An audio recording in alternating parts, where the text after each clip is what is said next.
ஆஃபீஸ்லேருந்து வந்தோடனே அப்போ தான் அப்பாடா அப்படின்னு உட்காருவோம். ஆனால் இந்த குழந்தைங்க நம்மளை கொஞ்சம் நேரம் கூட ரெஸ்ட் எடுக்க விடாதுங்க. அம்மா பசிக்குது, என்ன டிஃபன் செய்ய போகிறீங்கன்னு ஆரம்பிச்சிடுவாங்க. கிச்சனில் வந்து பார்த்தா அப்படியே சிங்க்கு நிறைய சாமான் அப்படியே நிறைஞ்சு போயிருக்குது. எங்கேருந்து ஆரம்பிக்கிறதுனே தெரியல.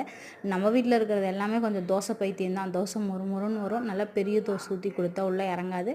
குட்டி குட்டி தோசை ஊற்றும் போது கொஞ்சம் நேரம் தான் ஆகும். சிக்கன் சுக்கா தான் செஞ்சுருந்தேன். ஒருத்தருக்கு தோசை கொடுத்துட்டு இன்னொருத்தருக்கு லேட் பண்ணோன்னா சண்டை வரும். அதனால் ரெண்டும் விளையாடிட்டே இருந்ததுங்க. அப்படியே தோசை ஒவ்வொருத்தருக்கும் ஊற்றி கொடுத்தாச்சு. அப்படியே சிக்கன் சுக்கா தான் செஞ்சுருந்தேன். அது கொஞ்சம் தான் வந்தது. எல்லாரும் அட்ஜஸ்ட் பண்ணி சாப்பிட்டாச்சு.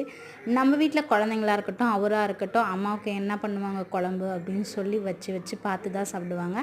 அதே மாதிரி கொஞ்சம் தான் இருக்குதுன்னு ஒருத்தரே காலி பண்ணாமல் எனக்கும் வச்சுருந்தாங்க. அப்படியே வீட்டில் இருக்கிற எல்லா வேலையும் முடிச்சாச்சு. தோசை ஊற்றிட்டு கிச்சனை க்ளீன் பண்ணிவிட்டு இருக்கிற பாத்திரம்லாம் தேய்ச்சாச்சு.